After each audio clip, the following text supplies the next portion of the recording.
عليكم ورحمة الله وبركاته. تحية طيبة إلى جميع المتابعين الأعزاء.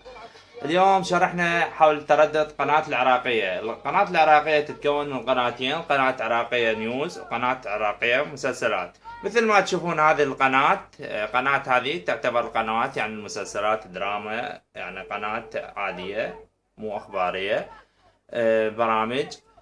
طبعا التردد مال هذه القناة يكون 12437 عمودي مثل ما تشوفون. اما القناة الاخبارية مثل ما تشوفون، قناة الاخبارية يختلف التردد مالتها ويختلف البث مالتها. هذه القناة العراقية الاخبارية يكون التردد مالتها 11823 عمودي.